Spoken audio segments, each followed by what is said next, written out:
அல்லாஹ்வுக்கு அஞ்சக்கூடியவர்.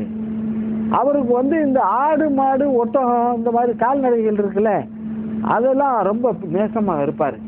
அதை கால ஒரு உடைக்கிறது, தீனி வைக்கிறது, அதுலேயும் குறிப்பாக அல்லாஹ்வுக்காக நேர்த்தி செய்யப்பட்ட மிருகங்களாக இருந்தால் அவர் ரொம்ப நேசிப்பார்.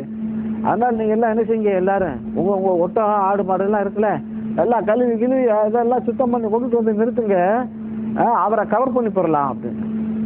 அது ஒரு ஹிக்மத்து, போர் தந்திரம். சஹாபாக்கெல்லாம் கொண்டாந்து நிறுத்திட்டாங்க. அவர் அங்கேருந்து வர்றாரு, வந்து பார்க்குறாரு, எல்லாம் ஒட்டகமும் ஆடு மாடு எல்லாம் செழிப்பாக நிற்கிது, எல்லாம் சாப்பிடுது, தண்ணி குடிக்குது. இதெல்லாம் பார்த்தா அவர் ரொம்ப சந்தோஷமாயிட்டாரு. இப்படி ஆடு மாடுகளையெல்லாம் இவ்வளோ நல்லா பேண்டுறாங்க, இந்த மக்களை போய் அவங்க வந்து கெட்டவன்னு சொல்கிறாங்களே அப்படின்னு சொல்லிட்டு வந்து அவர் ரசூலுல்லாஹ்வோட ரொம்ப நேசமாகி அவர் சொன்னார், உங்கள் விஷயங்களை எல்லாம் பார்த்தேன், நான் இதை போய் நேரடியாக சொல்லி அவங்கள போய் சமாதானம் பண்ணுறேன், நீங்கள் உம்ராவுக்கு தான் வந்திருக்கீங்கிறத நான் சொல்கிறேன் அப்படின்னு சொல்லிட்டு போயிட்டார். அவர் போனதுக்கு பிறகு ரசூல் ஸல்லல்லாஹு அலைஹி வஸல்லம் என்ன செய்கிறாங்க, சரி அவங்க 2 பேரும் வந்து போயிட்டாங்க, நம்ம ஒரு ஆள் அனுப்புவோம் அப்படின்னு சொல்லிட்டு ரசூலுல்லாஹ் என்ன செய்கிறாங்க, தன்னுடைய பிரதிநிதியாக ஒருத்தர் அனுப்பணும். உமர் இல்லாத கூப்பிட்டு, நீங்கள் தான் சரியான ஆள், மக்காவில் போய் அவங்கள்ட்ட போய் ஒரு பேச்சுவார்த்தை. இதுவே பெரிய வெற்றி. ஏனென்றால் முஸ்லிம்கள் முகமதினுடைய என்னம்மா நான் இன்னும் சொல்லவே இல்லை, நான் சொல்லி முடிச்சதுக்கு பிறகு கடைசியாக கேள்வி இருந்த கேளுங்க. அப்போ இவ்வளோ மக்காவிலேருந்து வந்துட்டு போயிட்டாங்க, நம்ம அதுக்கு பதிலாக ஒரு ஆள் அனுப்பணும் அப்படின்னு சொல்லிட்டு ஹஜ்ரத் உமரை கூப்பிட்டு சொல்கிறாங்க, நீர் தான் பொருத்தமானவர், நீங்கள் மக்காவுக்கு போயிட்டு வாங்க. அப்போ உமர் சொல்கிறாரு, எனக்கு வந்து ஒரு நண்பர் இருந்தார், அவர் இருந்திருந்தாருந்தா நான் தைரியம் அப்பாவா அவர் எனக்கு சப்போர்ட் பண்ணுவார். ஆனால் என்னுடைய இன்னைக்கு உள்ள சூழ்நிலைக்கு நான் போக முடியாது, அதுக்கு பொருத்தமான வேற ஒரு ஆளை நான் சொல்கிறேன். உஸ்மான கையை காட்டுறாரு, வரலாறு எடுத்து படித்து பார்த்துக்கிறேங்க. அப்போ உஸ்மான் ரலியல்லாஹு தஆலா உங்களுக்கு வந்து அங்கே நிறைய சப்போர்ட் இருக்காங்க, நண்பர்கள் இருக்கிறாங்க, நீங்கள் போயிட்டு வாங்க. உடனே ஹஜ்ரத் உஸ்மான் ரலியல்லாஹு தஆலா என்ன செய்கிறாங்க, அவங்க வந்து கிளம்புறாங்க, மக்காவுக்கு போகிறாங்க. அப்படி போகும்போது எதிர்த்தாப்புல ஒருத்தர் வர்றாரு, அவர் உஸ்மானுடைய நண்பர், கூட்டாளி, பழைய கூட்டாளி.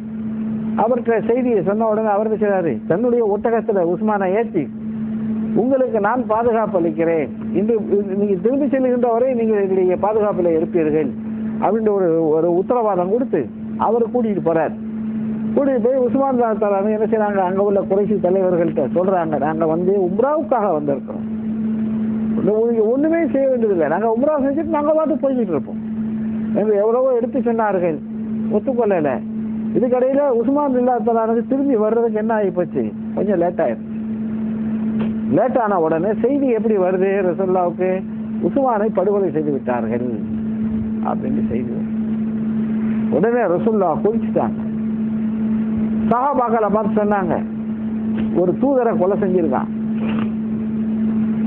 இவனை சும்மா விடக்கூடாது, உடனடியாக நாம் பலப்பிரயோகம் செய்தாக வேண்டும் அப்படின்னு சொல்லி, யாரெல்லாம் இப்போது என்னிடத்துல ஒப்பந்தம் செய்கிறீர்கள், ஊர்ல சொல்லலை, யுத்தத்துக்கு போறேன்னு சொல்லலை, பொண்டாட்டி பிள்ளைகளுக்கு தெரியாது, உம்ராவுக்கு போறேன்னு சொல்லிட்டு வந்து இங்க வந்து உயிரை கொடுக்கறதுக்கு சொல்லலை, இன்னும் யார் தயாராக இருக்கிறீர்கள் அப்படின்னு கேட்ட உடனே சஹாபாக்கள் எல்லாம் ஒன்னோட ஒன்று முட்டி மோதிக்கிட்டு வந்து ரசூலுல்லாஹ்வுடைய கையை பிடிச்சு, அல்லாஹ்வின் திருத்தூதரே, நான் உங்களிடத்துல உடன்படிக்கை செய்கிறேன், இல்லை உயிரை நான் கொடுப்பதற்கு தயாராக இருக்கிறேன், போற டிக்ளேர் பண்ணுங்க என்று சொன்னார். இன்னொருத்தர் வந்தார், சொன்னார், இப்படி எத்தனை பேர் மொத்தம் நான் சொன்ன கணக்கு 1500 பேருக்கு கையை நீட்டிக்கு இருந்தா என்ன ஆகும், முதல்ல நீட்டிக்கு நிற்க முடியுமா, எத்தனை மணி நேரம் நிற்க முடியும். ஹஜ்ரத் உமர் ரலியல்லாஹு தஆலா என்ன செய்கிறார், அவங்களுடைய கையை அந்த முழங்கையை பிடிச்சிக்கிட்டாப்ல, அல்லாஹ் கை வலிக்க நான் பிடிச்சிக்கிறேன் உங்க கையை. மாக்கல் இப்னு யஸார் அப்படின்னு ஒருத்தர் இருந்தார். அந்த மாக்கல் இப்னு யஸார்ங்கிறவர் என்ன செய்றாரு, பக்கத்துல உள்ள மரத்தினுடைய கிளையை இப்படி இழுத்து ரசூலுல்லாஹ் பக்கத்துல கொடை மாதிரி இப்படி பிடிக்கிறார். எல்லாரும் பையத் செய்யறாங்க.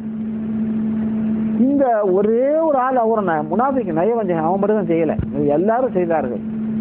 இந்த உடன்படிக்கையை பற்றி குர்ஆன்ல அல்லாஹ் சொல்றான், லக்கத் ரலியல்லாஹு அனில்லதீன யுபாயிஊனக தஹத ஷஜரா, அந்த மரத்துக்கு கீழே நபி உம்மிடத்துல உடன்படிக்கை செய்தார்களே முஸ்லிம்களை சொல்றான் அல்லாஹ், அவர்களை அல்லாஹ் பொருந்தி கொண்டான் அப்படின்ட்டு குர்ஆன்ல அல்லாஹ் அந்த மரத்தையும் சொல்றான்.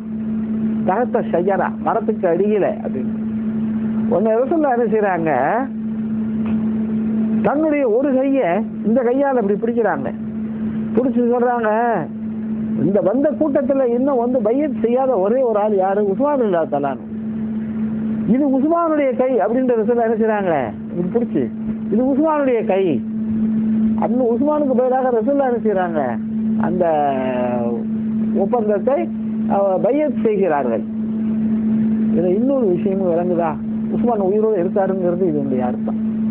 உஸ்மான் கொல்லப்படலை, உயிரோடு இருக்கிறார் அப்படிங்கிறது. அப்படி இருந்ததுனால தானே உங்க கையை பிடிச்சிடுறாங்க, இது உஸ்மானுடைய கைண்டு. அப்ப என்ன இதில் புரிஞ்சுக்கணும்னா, எந்த நேரத்திலையும் தயார், போர்னு வந்துச்சுன்னா தயார். அந்த நிலைமையில சஹாபாக்களை ரசூல் ஸல்லல்லாஹு அலைஹி வஸல்லம் கொண்டு வந்தாரு. அதற்கு பிறகு சுஹைல் அப்படின்னு ஒருத்தர் என்ன செய்யறாரு, மக்கா காபிர்களுடைய பிரதிநிதியாக வருகிறார். அவர் பேர் சுஹைல். வந்து உட்கார்ந்தாரு. உட்கார்ந்த உடனே, இங்க பாரு, உனக்கு வேணாம் எனக்கு வேணாம், ரெண்டு பேரும் ஏன் அடிச்சுக்கிட்டு சாவணும், சமாதானம் பண்ணிக்குவோம், ஒரு சமாதான உடன்படிக்கை ஏற்படுத்தி கொள்வோம் அப்படின்றாரு. அப்போ ரசூல் ஸல்லல்லாஹு அலைஹி வஸல்லம், என்ன சமாதானம்? முதல்ல இவங்களை பூண்டோடு அழிக்கணும்னு நினைச்சவன், அதுக்கப்புறம் மோதி பார்த்தவன், இப்ப என்ன செய்யறான், பேச்சுவார்த்தை மேசையை கூப்பிடுறான். அப்ப இவங்களுக்கு ஒரு வெயிட் கொடுக்க ஆரம்பிச்சிட்டாங்க அர்த்தம். யாரு? முஸ்லிம்களுக்கு அங்கீகரித்து விட்டார்கள். முஸ்லிம்களுடைய குரூப்பை அவங்க அங்கீகரிச்சுட்டாங்க. இது ஒரு பெரிய வெற்றி. அல்லாஹ் குர்ஆன்ல அதே மாதிரி சொல்லி காட்டுறான். அது பெரிய வெற்றி. அது அவர் உட்கார்ந்தாரு. உட்கார்ந்த உடனே, சரி நம்ம ஒப்பந்தம் பண்ணிக்கிடுவோம். என்ன ஒப்பந்தம் பண்ணணும்? நான் சில சரத்துக்கள் சொல்றேன், அதே மாதிரி எழுதிக்கிடுவோம். என்ன செய்றாங்க, ஹஜ்ரத் அலியை கூப்பிட்டு, அலியை இங்க வாருங்க, இந்த ஒப்பந்தம் சொல்றாங்க. என்னது? 4 ஒப்பந்தம். நம்பர் 1, நீங்க இப்ப வந்து மக்காவுக்கு வரக்கூடாது. அவங்க 600 கிலோமீட்டர் 500 கிலோமீட்டர் கடந்து வந்து இதுக்கு தவாப் செய்யறதுக்கு இப்போது நீங்கள் மக்காவுக்கு வரக்கூடாது. திரும்பி போயிடும். திரும்பி போயிட்டு அடுத்த வருஷம் என்ன செய்யலாம், ஒரு வருஷம் கழிச்சு நீங்கள் மக்காவுக்கு வரலாம், தவாப் செய்யலாம், உம்ரா செய்யலாம். அதுவும் 3 நாளைக்கு மாத்திரம்தான். அந்த 3 நாளைக்கு நாங்க உங்களை எந்த இதையும் டச் பண்ண மாட்டோம். நாங்க ஊரை விட்டு ஒதுங்கி இருந்துடும். 3 நாள் முடிஞ்ச உடனே நீங்க மக்காவை காலி பண்ணிட்டு திரும்பிடணும். இது முதலாவது ஷரத். இரண்டாவது ஷரத் என்ன என்றால், 10 வருஷ காலத்துக்கு, அவன் பயப்படுறாங்க போல் இருக்குது, அதான் அந்த ஷரத்து, 10 ஆண்டு காலத்துக்கு நமக்கு இடையில எந்த போரும் நடக்கக்கூடாது. அதாவது வந்து நீங்க எங்களை தாக்கக்கூடாது, நாங்கள் உங்களை தாக்க மாட்டோம். அடுத்து, இந்த எங்களிடத்தில் இருந்து மக்காவிலிருந்து யாராவது ஒருவர் இனிமேல் மதீனாவிற்கு வந்துவிட்டால், ஒரு இஸ்லாத்தை ஏற்றி வந்துவிட்டால், அவரை எங்களிடத்தில் நீங்கள் திருப்பி ஒப்படைக்க வேண்டும். திருப்பி ஒப்படைச்சிடணும். மாறாக மதீனாவிலிருந்து யாராவது மக்காவுக்கு வந்தால் நாங்கள் திருப்பி ஒப்படைக்க மாட்டோம். இது ஒரு நிபந்தனை. அப்ப இந்த மாதிரியாக ஒரு 4 நிபந்தனைகளை போட்டு இது. அப்ப அதுக்கெல்லாம் சர்ச்சை நடக்குது. ரசூலுல்லாஹ் சொன்னாங்க, இது எப்படி நான் ஒத்துக்கிறது? இல்ல இப்படித்தான், இல்லைன்னா நான் உங்கள்கிட்ட பேச்சுவார்த்தை நடத்த மாட்டேன். இப்படி எல்லாம் பேசிக்கொண்டு இருக்கிற போது அபூபக்கர் சொல்றாரு, சுஹைல, நீங்க எங்களுடைய தூதர் சொல்றத, அல்லாஹ்வுடைய தூதர் சொல்றதை கேளுங்க அப்படின்னு. அவர் பாக்குறாரு, யாருப்பா இப்ப என்னமோ சொன்னாப்ல இருந்துச்சு, யாரு? அவர் தான் அபூபக்கர். அபூபக்கர் அவங்கிறதுனால நான் விடுறேன். ஏன்னா ஒரு காலத்துல எனக்கு ஒரு சிக்கல் ஏற்பட்ட போது இந்த அபூபக்கர் தான் எனக்கு ஹெல்ப் பண்ணாரு அப்படின்னு சொல்றான் அந்த ஆளு. யாருக்கு? சோயிலுங்கிறவர். அப்புறம் என்ன செய்வாருன்னு கேட்டா, இன்னொரு சஹாபி, சுஹைல, இந்த ஒப்பந்தத்தை உங்களை நம்பி நாங்க எழுதலாமா அப்படின்னு கேட்கிறாரு. அப்படி கேட்கிற போது அந்த சுஹைல் கேட்கிறாரு, இப்ப யாருப்பா என்னமோ சொன்னீங்கல அப்படின்னு. இந்த அவரு யார்? இவர் அவர் பேரு, அவர் பெரிய சஹாபி. அவர் அதாவது ஊரு பேரு ஞாபகம் வந்தோன்னு சொல்றேன். முகைரா இப்னு ஷுஅபா, பிரபலமான சஹாபி, நிறைய ஹதீசுகளை அறிவிச்சவர். இவர் தான் முகைரா பின் ஷுஅபா என்று சொன்ன உடனே அந்த சுஹைல் சொல்றாரு, அடே நயவஞ்சக பயல, அவரை முகைரா பின் ஷுஅபாவை, நயவஞ்சகனே, நீ நான் ஒரு தடவை மாற்றி விட்டுட்டு ஓடுனவன்ல அப்படின்னு பேசுறாரு. விஷயம் என்னன்னா, இந்த முகைரத்து ஷோபா இஸ்லாத்துக்கு வர்றதுக்கு முதல்ல யாரோ ஒரு கூட்டத்தோட நேசமா இருந்திருக்காரு. ஒரு நாள் சமயம் பார்த்து என்ன பண்ணிட்டாரு, அதில் உள்ள 2 பேரை கொலை பண்ணிட்டு அவங்க சொத்துக்களை எல்லாம் கொள்ளை அடிச்சுட்டு ஓடிட்டாரு. அப்படி இருந்திருக்காங்க அந்த காலத்துல. அதுக்கப்புறம் இஸ்லாத்துக்கு வர்றாரு. அவரு இஸ்லாத்துக்கு வருகிற போது இவரை பற்றியான செய்தி சேர்ந்தே வருது ரசூலுல்லாஹ்ட்ட. இந்த முகீரா சாதாரண ஆள் நினைக்காரு, பெரிய கொலைகார பையன், கொள்ளைக்காரன் அப்படின்ட்டு. ரசூலுல்லாஹ் சொன்னாங்க, நீ திரும்பி வந்திருக்கிற, உன்னுடைய இஸ்லாத்தை நான் ஏற்றுக்கொள்கிறேன், உன்னுடைய இஸ்லாத்தை நான் ஏற்றுக்கொள்கிறேன். முகீரா அவர்களே, இதற்கு முன்னாலே நீங்க யாருக்காவது ஏதாவது துன்பம் விளைவித்து கொள்ளையடித்து கொலை செய்திருந்தால் அதற்கு நான் பொறுப்பாக மாட்டேன். நாளைக்கு அவன் வந்து பிடிச்சாண்டா அது அவங்களுக்கும் அவனுக்கும் இடையில உள்ள பிரச்சனை, அதெல்லாம் நான் தலையிட மாட்டேன் அப்படின்னு சொல்றாரு. இந்த பேச்சுவார்த்தை எப்படி நடந்துக்க முடியுதுக்கு போகும்போது மக்காவில் உள்ள இளைஞர்கள் கொஞ்சம் பேர் இருப்பாங்கல்ல, அவங்களுக்கு வேகம் தான் தெரியுமே தவிர விவேகம் தெரியாது. தலைவர்கள் பேச்சுவார்த்தையில் இருக்க போகும்போது இது என்ன பேச்சுவார்த்தை, அவங்களுக்கு அடங்கி போறதா அப்படின்னு என்ன செஞ்சிட்டாங்க, ஒரு 70 பேர் என்ன செஞ்சிட்டாங்க, குதிரையில ஏறி முஸ்லிம்களை அட்டாக் பண்ணி ஆகணும், சண்டைக்கு வந்தா வரட்டும் அப்படின்னு சொல்லிட்டு கிளம்பி வந்துட்டாங்க. அல்லாஹ்வுடைய தூதரை இதை முன்னாலேயே யோசனை பண்ணிட்டாங்க. இந்த மாதிரி ஒருவேளை வந்தாலும் வரலாம், வந்தா இந்த வழியா தான் வருவாங்கன்னு சொல்லிட்டு சல்மத் பின் அக்வா, அவரும் பெரிய சஹாபி, நிறைய ஹதீஸ்கள் அறிவிச்சிருக்காரு. சல்மா பின் அக்வா அவரு தலைமையில ஒரு கொஞ்சம் பேரை நிறுத்தி வச்சிருந்தாங்க. இந்த வந்த மக்கா இளைஞர்கள் என்ன செஞ்சாங்க, இவங்க முஸ்லிம்கள் சுற்றி வளைச்சு கைது பண்ணி கொண்டு வந்து ரசூலுல்லாஹ்ட்ட நிறுத்திட்டாங்க. ரசூலுல்லாஹ் என்ன செஞ்சாங்க, நல்லெண்ணத்தின் அடையாளமாக, சரி ஏதோ வேகத்துல தப்பு பண்ணிட்டு அவங்கள நான் மன்னிச்சு விடுறேன் போங்கடா அப்படின்ட்டு ரசூலுல்லாஹ் அவங்கள எல்லாம் போக சொல்லிட்டாங்க. பேச்சுவார்த்தை நடக்குது. சரி இந்த ரசூலுல்லாஹ் ஒத்துக்கொண்டாங்க. சஹாபாக்கெல்லாம் முணுமுணுக்குறாங்க. இந்த சூழல்ல என்ன செய்யறாங்கன்னா, அலியை கூப்பிட்டு, அலியை எழுதுங்கள், என்னது பிஸ்மில்லாஹிர் ரஹ்மான் ரஹீம், அலி பிஸ்மில்லாஹிர் ரஹ்மான் ரஹீம் அந்த ஒப்பந்தத்தை எழுதுறாரு. அவருக்கு கொஞ்சம் எழுத படிக்க தெரியும்.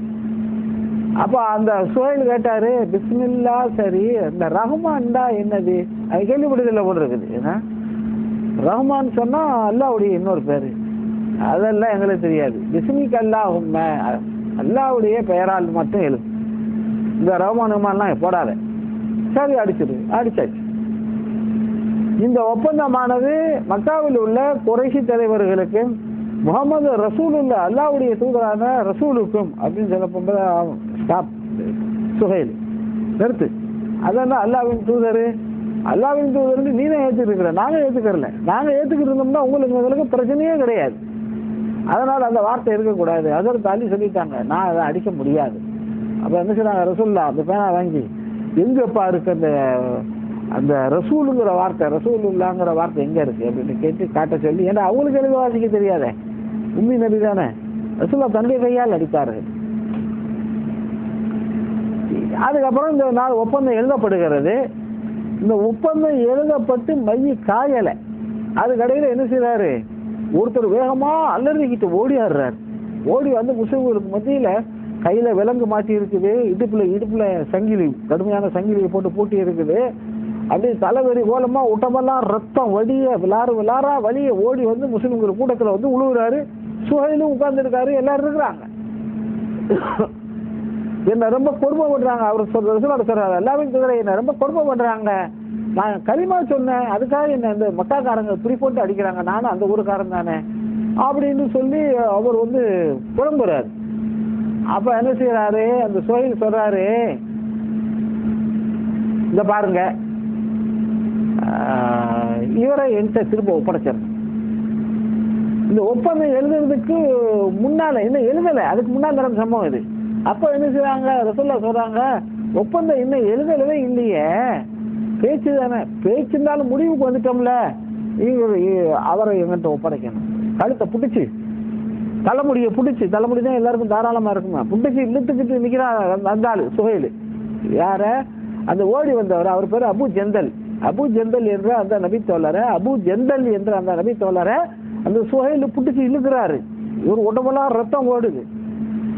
இந்த சூழல்ல என்ன செய்யறாருன்னு கேட்டா, ஹஜ்ரத் உமர் சொல்றாங்க, அதாவது உமர் என்ன செய்யறாரு, அவருடைய இடுப்புல இருக்கக்கூடிய வாள் இருக்குல்ல, கத்தி, அத வந்து அபு ஜந்தல் காட்டுற மாதிரி, அபு ஜந்தல் கைக்கு கிடைக்கிற மாதிரி பக்கத்துல போய் இப்படி நின்றாரு. இவரு என்ன, உமருடைய திட்டம் என்னன்னா, பக்கத்துல கொண்டு போய், அவர் ஆயுதம் இல்லாம இருக்காரு அபூஜந்தல், பக்கத்துல போய் இப்படியே திரும்ப தலையை சொரிஞ்சுக்கிட்டு இப்படியே நின்றோம்னு சொன்னா படக்குன்னு ஒரு கத்தியை ஒரு போர் குத்திட மாட்டாரா இருந்தால அப்படிங்கிற எண்ணத்துலதான் நான் போய் நின்றேன். பின்னால உமர் சொல்றாரு. ஆனா அவர் என்ன செய்யல, இன்னும் ஒரு காரணம் செய்யல. ஏன் செய்யலைங்கிறத நான் சொல்லுவேன் இப்ப. அப்போ முடிஞ்சு அப்ப ரசூலுல்லாஹ் சொல்றாங்க அவரை பார்த்து, நீங்க கலிமா சொல்லல சார், நீங்க கலிமா சொன்னீங்க, அதனால உங்களுக்கு ஏற்பட்டிருக்கு. நீங்க உங்களுக்கு மட்டுமல்ல, இன்னும் கொஞ்சம் பேரும் மக்கால இருக்கிறாங்க முஸ்லிம்கள், அவங்களும் இந்த கொடுமையை அனுபவிச்சுட்டு இருக்கிறாங்க. இந்த கொடுமைக்கு எல்லாம் அல்லாஹ் சீக்கிரமே உங்களுக்கு ஒரு நிவாரணத்தை தருவான் அப்படின்னு சொல்லிட்டு சொன்னா. இது ஏன் அவர் எடுத்து குத்தலை அப்படின்னு கேட்டீங்கன்னா, கத்திய உருவி ஏன் குத்தலண்டா, இவர் மகன் தான். அவர் யாரு மகன்? இந்த பேச்சுவார்த்தையில் இருக்காரு இல்லைங்க சுஹைல் ஒருத்தர், அவருடைய சொந்த மகன் தான் அடி வாங்கிட்டு ஓடி வந்து அபூஜந்தல். அதனால வாப்பாங்கிற பாசத்தெல்லாம் அவர் என்ன செஞ்சிட்டாரு, சும்மா இருந்துட்டாரு. வேற ஆளா இருந்தா எடுத்து குத்தி இருப்பாரு. ஒப்பந்தம் கையெழுத்தாச்சு. சுருக்கமா இந்த ஒப்பந்தம் என்ன கதிக்கு ஆளாச்சுங்கிறதையும் சொல்லி முடிச்சேன் நான் ஒரு 5 நிமிஷத்துக்குள்ளார. என்ன ஆச்சுன்னா, ரசூலுல்லாஹ் சஹாபாக்கிட்ட சொல்றாங்க, இந்த மாதிரி நமக்கு இந்த வருஷம் உள்ள நுழையக்கூடாதுன்னு ஒத்துக்கிட்டோம். அதனால நீங்கள் கொண்டு வந்த பலி பிராணிகளை எல்லாம் நீங்க அறுத்து விட்டு, தவாபு செய்யல, துங்கோட்டம் ஓடல, ஒண்ணும் பண்ணல, இங்கே அறுத்து விட்டு தலையை மொட்டையிட்டு கொள்ளுங்கள் அப்படின்னு சொல்றாங்க. சஹாபாக்கள் என்ன செய்யல, அசையல. எல்லாருக்கும் மனசு வருத்தம், இவ்வளவு தூரம் வந்திருக்கிற. அதுல உமரெல்லாம் அப்படியே கொதிக்கிறாரு. அவ கவலையோட கூடாரத்துக்கு போன ரசூலுல்லாஹ், அந்த பயணத்தை ரசூலுல்லாஹ் ஒவ்வொரு பயணத்துக்கு என்ன செய்வாங்க, ஒரு மனைவியை அழைத்து வருவார்கள். எந்த மனைவியை அழைச்சிட்டு வர்றது, சீட்டு குலுக்கி போட்டு பார்த்து, ஆயிஷா பேரா என்ன, அல்லது ஜெய்னபா, அல்லது இதா உம்மு சலமாவா, அப்படி யார் பேர் வருதோ அவங்கள கூப்பிட்டு வருவாங்க. இந்த பயணத்துல உம்மு சலமா ரலியல்லாஹு தஆலா அன்ஹா என்ற ரசூலுல்லாஹ்வுடைய மனைவி.